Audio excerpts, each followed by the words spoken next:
Right breaking news కలకలం రేపుతున్న air India ప్రమాద దృశ్యాలు ప్రస్తుతం ప్రతి ఒక్కరిని కూడా భయభ్రాంతులకి గురి చేస్తున్నాయి. కూలుతుండగా ఒక గుజరాత్ వాసి ఈ రికార్డ్ చేశారు. ప్రస్తుతం మీరు చూడబోయే ఈ విజువల్ని అది క్షణాల్లో సోషల్ మీడియాలో వైరల్గా మారిపోయింది. అయితే విమానం భవనాన్ని ఢీ కొట్టగానే ఓ వస్తువు గాల్లోకి ఎగిరింది. వీడియోలో అది కూడా రికార్డ్ అయింది.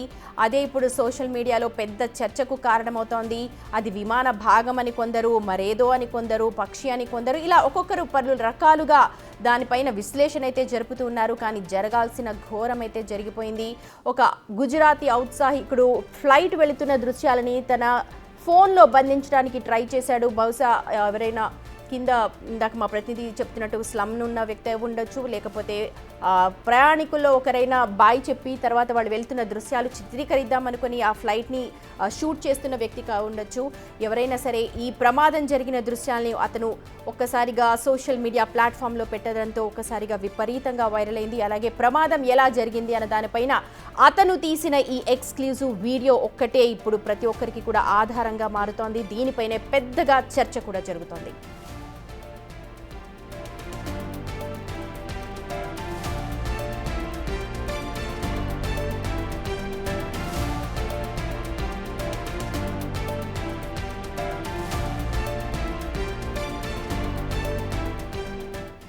అత్యంత ఘోర ప్రమాదం సంభవించింది. నిన్న సరిగ్గా మధ్యాహ్న సమయంలో జరిగిన ఘోర ప్రమాదానికి యావత్ ప్రపంచమంతా ఒక్కసారిగా ఉలిక్కిపడింది. రెగ్యులర్గా ఫ్లైట్ జర్నీ చేసే వాళ్ళు 1కి 10 సార్లు ఆలోచించుకుంటూ ఉన్నారు. కానీ ఇటువంటి rarest of the rare cases ప్రమాదాలు జరుగుతుంటాయని నిపుణులు చెప్తున్నప్పటికీ కూడా తమ తెలిసిన వారిని ఇలా కోల్పోవడం నిజంగా చాలా బాధాకరం. నిన్న జరిగిన ఈ ఇన్సిడెంట్ తర్వాత ఒక్కొక్క వీడియో బయటకు వస్తూ ఉంటే నిజంగా హృదయం ద్రవించిపోతుందని చెప్పాలి. ఒక్కొక్కరిది ఒక విచారమైన గాథ. చాలామంది కొత్త జీవితాన్ని స్టార్ట్ చేద్దాం అనుకున్నారు. కొంతమంది ఫ్యామిలీ అందరూ కూడా వెళ్తున్నారు. అలాగే కొంతమంది చెల్లెల్ని కోల్పోయారు, తమ్ముడిని కోల్పోయారు, తల్లిదండ్రులు కోల్పోయారు. ఇలా ప్రతి ఒక్కరు కూడా చాలా బాధాతప్త హృదయంతో వాళ్ళు మాట్లాడుతూ ఉంటే నిజంగా హృదయం ద్రవించుకుపోతోంది. కానీ ప్రమాదం అయితే జరిగింది. ప్రమాదం ఎందుకు జరిగింది అనే దానిపైన విశ్లేషణ అయితే జరగాలి అని చెప్పి ప్రతి ఒక్కరు కూడా డిమాండ్ చేస్తున్నారు. అసలు ప్రస్తుతం మనం బిగ్ టీవీ స్క్రీన్ మీద చూస్తున్నాం. ప్రమాదానికి సంబంధించిన ఒక వీడియోని ఒక ఔత్సాహికుడు దాన్ని షూట్ చేశారు. ప్రస్తుతం దీనిపైన విపరీతంగా సోషల్ మీడియా ప్లాట్ఫామ్లో చర్చ జరుగుతోంది. సో ఇదే విషయం మీద మాట్లాడడానికి మనతో రిటైర్డ్ వింగ్ కమాండర్ ఆవుల భరత్ భూషణ్ గారు జాయిన్ అవుతూ ఉన్నారు.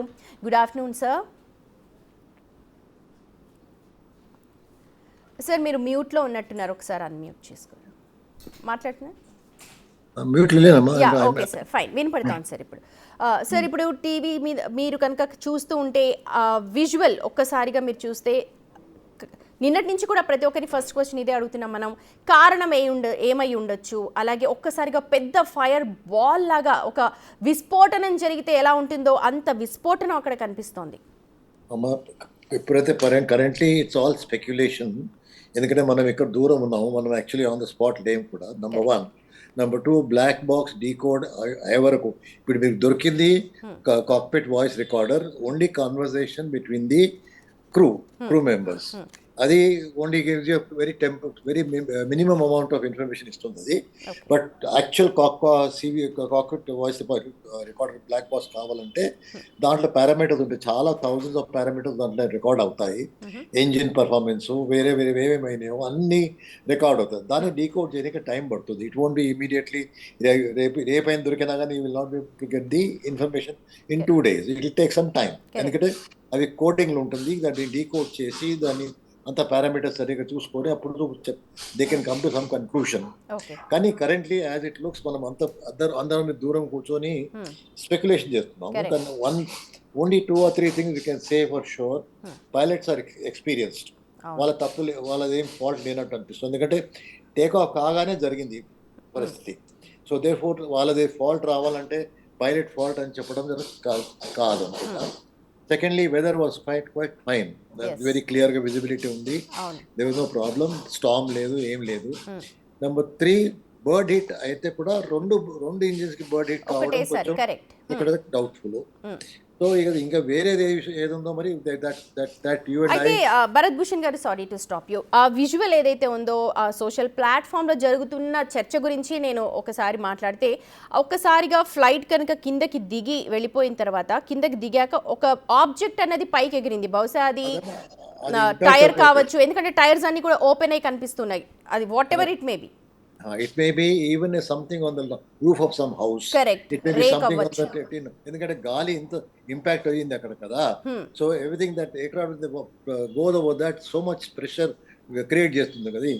అండ్ ఈవెన్ మన ఇంట్లో కూడా పైన మన గాలి ఎక్కువ వస్తే ఆబ్జెక్ట్స్ ఫ్లై అయిపోతాయి. ఇదైతే పెద్ద aeroplane going right over the roof. నుంచి మనం చెప్పలేము అదేంటో, పేపరే కావచ్చు, టిన్ పీసే కావచ్చు, any of those things which are lying on somebody's house also can be there. So దానికి మనం ఏమి we're too far away to understand ఎందుకనేది అదేంటని. ఓకే, నేనైతే అనుకుంటాను చూడండి, సమ్ ఆర్డినరీ ఆబ్జెక్ట్ ఎవరో ఇంటి మీద ఉండో ఏదో రూఫ్ మీద పడింది, ఆ గాలికి ఎక్కడ పోతున్నదో గాలి ఇంపాక్ట్ అయ్యి ప్రెషర్ అది వరకు వచ్చింది బయటికి. That is my perception. Okay fine. ఇప్పుడు పైలట్కి కూడా అంత ఎక్కువ టైం లేదు, ఎందుకంటే 30 సెకండ్స్ టేక్ ఆఫ్ అయిన 30 సెకండ్స్లోనే మేడే కాల్ ఇచ్చారు అని అంటే like it was in panic situation. Experienced pilots we are not, మనం ఎవరికి కూడా బ్లేమ్ గేమ్ ఇక్కడ ఆడడానికి కూడా వీల్లేదు, అంత టైం కూడా లేదు. ఏం ఒకవేళ హైట్లో ఉంటే ఏమైనా ఇంకొంచెం కంట్రోల్ చేయడానికి ఉండేదా? ఇంకొక 1000 feet ఉంటే డెఫినెట్లీ అది టర్న్ అయ్యి ల్యాండ్ అయిపోయేవాడు, లేకుంటే ఓపెన్ ఏరియా అక్కడ చూసి ల్యాండ్ అయ్యేవాడు. అంటే అండ్ ఇది అండర్ క్యారేజ్ కూడా తీయలేదమ్మా పైకి, ఎందుకంటే నార్మల్ 300-400 feet అండర్ క్యారేజ్ అది వీల్స్ ఉంటాయి కదా, వీల్స్ అప్ అంటారు. సో అది కూడా కాలేదు. అంటే there could be a problem, hydraulic issue also, hydraulic pressure లేదేమో, ఆ వీల్స్ పైకి రాలేదు, దాని తర్వాత అది కాంప్లికేట్ అయ్యి ఇంకేదో ప్రాబ్లం వచ్చినట్టుంది. So therefore one cannot save. And all pilots are trained to handle all emergencies. Correct. Flying low, landing and takeoff is the most difficult operation. Straight flying లో ఏమంత పెద్ద ప్రాబ్లం ఉండదు. ఈ technology technique skill ఎక్కడ పనికొస్తుందంటే take off and landing is the most difficult of the all the operations flying. And ఇక్కడ height లేనందుకు he had no option, no choice చేయనికే. And it was not getting any height. And both the రెండు engines fail అయిపోయాయి కదా. అవును. So ఇద్దరు fuel రాలేదో, మరి ఎలక్ట్రానిక్ డివైసెస్ పనిచేయలేదో, ఎలక్ట్రానిక్ కంట్రోల్స్ పనిచేయలేదో, మరి no idea right away. Bharat Bhushan గారు, ఇక్కడ ప్రతి ఒక్క అంటే జనరల్ పబ్లిక్ ఇప్పుడు అంత పెద్ద ఎయిర్ క్రాఫ్ట్ వెళ్ళేటప్పుడు అన్నీ నిశితంగా పరిశీలిస్తారు, అన్నీ కూడా చెక్ చేస్తారు. ఎందుకంటే ఎంతో మంది లైవ్స్, ఆ క్రూ మెంబర్స్ లైవ్స్ ఎంత ఇంపార్టెంట్, అందులో ప్యాసింజర్స్ ప్రతి ఒక్కరి లైఫ్ కూడా ఇట్స్ వెరీ ఇంపార్టెంట్. అలాంటి దాన్ని ఇక్కడ నెగ్లిజెన్స్ కోణంలో కూడా చూడాల్సిన అవసరం ఉందా? ఎందుకంటే నెగ్లిజెన్స్ చేయలేము, we cannot look at negligence right now. ఎందుకంటే అందరికి చెక్ లిస్ట్ ఉంటుంది, అన్ని every system is check thoroughly on the ground. And ఈ పెద్ద ఎయిర్క్రాఫ్ట్ కి సమ్ ఆటోమేటిక్ చెక్ లిస్ట్ ఉంటాయి. దానికి మీరు ఒక పని చేయలేదంటే ఆటోమేటిక్ మీకు రెడ్ లైట్ ఇస్తుంది. సో దేర్ ఫోర్ ఇది మెకానికల్ ఇష్యూ. ఇప్పుడు మనుషులు కూడా ఎప్పుడైనా హాస్పిటల్ వెళ్తారు, ఫుల్ చెకప్ చేసుకొస్తారు, సాయంత్రం they died. So these are possibilities, something we can, ఆ ఫెటీగ్ వస్తుందో ఏమొస్తుందో we don't know. But it is a possibility, but negligence మనం చెప్పడం, మనం cannot say that at all, because but looking at the history of Boeing కొంతమంది అంటే అలాంటి వాటి మీద ఇష్యూ చాలా మంది రేస్ చేస్తున్నారు. దీనికి మీరు ఏం చెప్తారు వింగ్ కమాండర్? విసిల్ బ్లోవర్స్, ఇద్దరు విసిల్ బ్లోవర్స్ చెప్పారు that Boeing has been rolling out aircraft very fast అని, కొంచెం నెగ్లిజెన్స్ జరిగిందని వాళ్ళు విసిల్ బ్లోవర్ చెప్పారు. బట్ ఈ 11 years నుంచి 12 years నుంచి దీనికి ఏమి యాక్సిడెంట్ కాలేదు ఇంతవరకు ఈ డ్రీమ్ లైనర్ ని. ఇన్ఫాక్ట్ మన ఏరోప్లేన్ కూడా 11-12 ఏళ్ళు అంతే ఓల్డ్ అది. ఇన్ఫాక్ట్ డొనాల్డ్ ట్రంప్ కి ఖతార్ ఇచ్చింది 14 years old. 11 years 10 years old అనేది పెద్ద ఓల్డ్ కాదు. ఏం లేదు, ఓల్డ్ కాదు, 30-40 years. That we agree. Boeing 707 ఇంకా నడుస్తున్నాయి కదమ్మా. So therefore the age is not a factor at all. Correct. And the Dreamliner aircraft కూడా మంచిదే ఉంది. The last 11 years యాక్సిడెంట్ కాలేదు ఇంతవరకు అయితే. కానీ now that they have happened, they will check every Dreamliner in the world will be checked. Again, double check. Okay. And maybe Indian government temporary ground చేస్తారు కూడా నాకు డౌట్ ఉంది. They may say ground them till you do a full checkup on it. Because life of the passengers is important. Correct. And you cannot take a risk. And Boeing also వాళ్ళు కూడా వచ్చి అన్ని check చేసుకుంటారు అనుకుంటా. మన వాళ్ళు probably they will ground aircraft for some time, for couple of days, అంత thorough checking చేసుకుంటారు మళ్ళీ అనుకుంటా. ఇప్పుడు ఇందాక మనం అనుకున్నట్టు ఇప్పుడు హైట్ ఎక్కువ లేకపోవడం మూలంగా కూడా ప్రమాదానికి గల కారణం ఒకటి. ద మెయిన్ ఇష్యూ ఎందుకంటే అది థ్రస్ట్ తీసుకోలేకపోయింది, హైట్ ఎగరలేకపోతుంది. అన్నది మేజర్గా ఐడెంటిఫై చేసి వెంటనే మేడే కాల్ ఇచ్చారు పైలట్. yes ఓకే, అండ్ మనకు అక్కడ అండ్ ఎన్విరాన్మెంట్ కూడా అంత ఫీజిబుల్గా లేదు ల్యాండ్ చేయడానికి, బికాస్ పక్కన స్లమ్ ఉంది, ఆ పక్కన బిల్డింగ్స్ ఉన్నాయి, ఇక్కడ కన్స్ట్రక్షన్. పోలేరు. he could just go with aircraft just went down అంతే ఆప్షనే లేదు అతనికి. ఓకే, at the senses ఉన్నప్పటికే మేడే కాల్ ఇచ్చాడు. he tried whatever he was trying to do, but the aircraft was not getting in height, and then level పోయింది out. You can see the aircraft is going level. ఈ కింద ఇట్లా అట్లా అనుకుంటా ఊరుకుంటా పోలేదు అది. So there was some control that he was having on that. Right, ఒక్కసారిగా కింద పడిపోగానే ఒక ఆబ్జెక్ట్ పైకి లేసింది, what ever it maybe.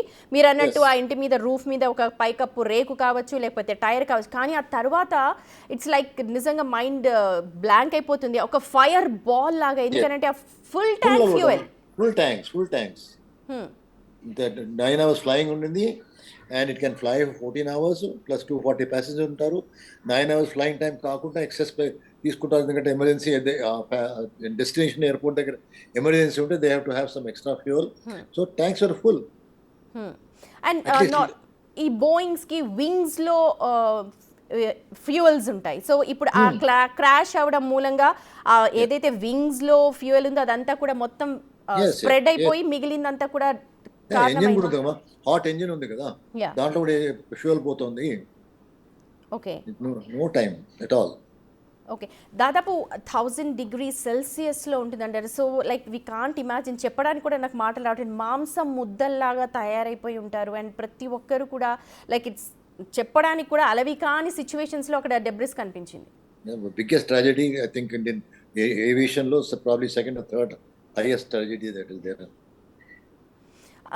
Bharat Bhushan garu, ఇలాంటి rarest of the rare case, ఇక్కడ మానవ తప్పిదం అనట్లేదు, right, whatever it may happen, but ఇలాంటివి జరగకుండా ఉండాలంటే, బికాస్ ఎయిర్ ఇండియా విమానం అండ్ దానికి సాంకేతికతకు సంబంధించి ఎవరు కూడా క్వశ్చన్ చేయట్లేదు, బట్ ఫ్యూచర్లో ఇవి అన్ని కూడా అవాయిడ్ చేయాలి అని అంటే ఎక్కడ ఏ మెజర్స్ తీసుకోవాలి?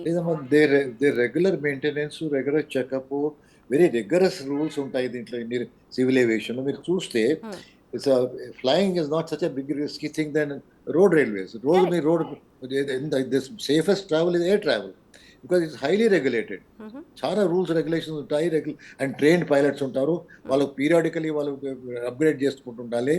So therefore there is but it is a mechanical thing, you never know.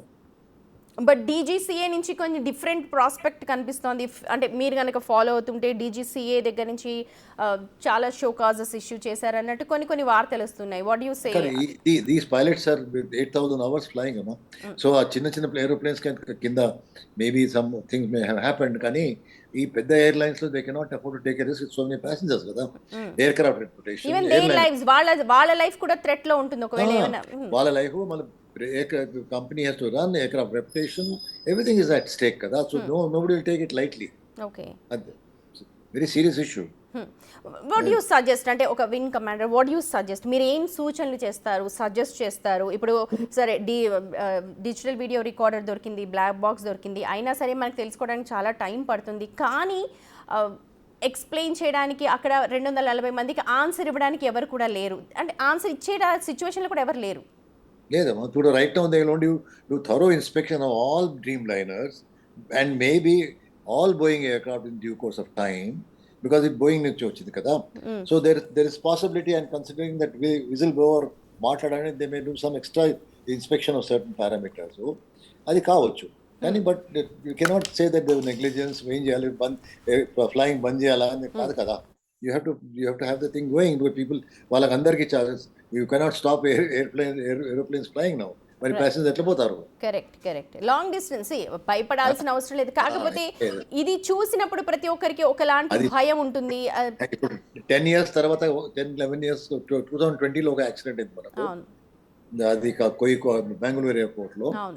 That fault కూడా 5 years లో సెకండ్ ఇన్సిడెంట్. సో అదే అంత ఫ్రీక్వెన్సీ లేదు కదా. So really every month 2 months ఒక యాక్సిడెంట్ అవుతుంది, మనమే we need to worry that our conditions are bad, but it is highly regulated and very strictly controlled. And ఇంకొకటి ఇప్పుడు మనం అంటే we are putting a check point అనమాట. ఇప్పుడు రూమర్స్, ఇప్పుడు సోషల్ మీడియా వచ్చాక ప్రతి ఒక్కరు ఎవరు అనాలిసిస్ వాళ్ళు ఇస్తూ ఉంటారనుకోండి. కాకపోతే ఈ సబ్జెక్ట్ మీద ఇప్పుడు ఆ ఆబ్జెక్ట్ ఏదైతే కనిపిస్తోందో దాని మీద విపరీతంగా చర్చ జరుపుతూ ఉన్నారు. యాజ్ అన్ ఎక్స్పర్ట్ ఒక ఫైనల్ వర్డ్ చెప్తే I think we can conclude it అండి. It's a pure speculation, Amma. Actually, what మనం మాట్లాడేది was pure speculation, Correct. nothing really known to us. So we need to be very careful what we talk, because ఇది wrong information చేసి, because you people put down and saying that aeroplane నడిపించారు wing commander expert ఆయన చెప్పిందంటే people will believe something like that. It is nothing. Today we are all guessing. అంతే. We are only guessing what could have happened. Only 2 things possibly. Pilot error కాదనుకుంటాను, ఎందుకంటే pilots are very experience, that short time జరిగింది. Weather look very nice. So these are only 2 things that we can say rule out చేయొచ్చు. కానీ rest of thing ఎక్కడ తప్పు జరిగింది అంటే technical issues. yes we cannot say. అంతే, technical గానే జరిగి ఉండాలి. ఎందుకంటే రెండు కూడా ఇంజన్స్ ఒకటేసారి స్టాప్ అయిపోవడం, థ్రస్ట్ తీసుకోకపోవడం, కిందకి పడిపోవడం, like this are all technical issues గానే చూడొచ్చా? Yes. Fine, right. Thank you so much Bharat Bhushan గారు మాతో మాట్లాడినందుకు. మొత్తానికి సోషల్ మీడియా ప్లాట్ఫామ్లో ఏదైతే ఇన్సిడెంట్ జరిగిందో అహ్మదాబాద్లో, ప్రస్తుతం చూస్తున్నారు కదా బిగ్ టీవీ మీద ఆ విజువల్ని అనాలిసిస్ చేస్తున్నారు చాలామంది కూడా. కానీ ఎవరు అనాలిసిస్ ఎలా ఉన్నారు, నిజం మాత్రం అదొక ఫ్లయింగ్ ఆబ్జెక్ట్ అయి ఉండొచ్చు, లేకపోతే ఫ్లైట్కి సంబంధించిన టైర్ అయి ఉండొచ్చు. ఎందుకంటే ఆ టైర్స్ ఇంకా ఓపెన్ అయ్యే ఉన్నాయి, మొత్తం కూడా టైర్స్ని లోపలికి తీసుకోలేకపోయాడు పైలట్. అలాగే చాలా గాలి ఉంటుంది, ఎయిర్ క్రాఫ్ట్ ఇళ్ళ మధ్యలోంచి వెళ్ళిపోతుంది కాబట్టి చిన్న చిన్న రేకుల ఇళ్ళు లేకపోతే ఏదైనా సరే అక్కడ ఎగిరి ఉండొచ్చు అన్న అభిప్రాయాన్ని నిపుణులు వ్యక్తం చేస్తున్నారు. ఏమైనప్పటికీ కూడా ఇది చాలా ఎర్లీ స్టేజ్, మనం ఏదైనా చెప్పడానికి. ప్రస్తుతం అయితే డివిఆర్ దొరికింది, బ్లాక్ బాక్స్ దొరికింది, అసలు ఏం జరిగింది అన్నది తెలియడానికి మాత్రం మరికొన్ని రోజులు పట్టే అవకాశం అయితే కనిపిస్తోంది. మొత్తానికి చాలా ఏవియేషన్ దాంట్లోనే అత్యంత ఘోర ప్రమాదంగా ఈ అహ్మదాబాద్ ఫ్లైట్ యాక్సిడెంట్ని చెప్తూ ఉన్నారు. ప్రస్తుతం అక్కడ సహాయక చర్యలు అయితే కొనసాగుతూ ఉన్నాయి. మొత్తానికి ప్రతి ఒక్కరు కూడా, అంటే మొత్తం ప్రపంచం అంతా కూడా ఈ ఇన్సిడెంట్ మీదే మాట్లాడుతోంది. అలాగే ఫాల్స్ రూమర్స్ని స్ప్రెడ్ చేయొద్దని చెప్పి బిగ్ టీవీ ప్రత్యేకంగా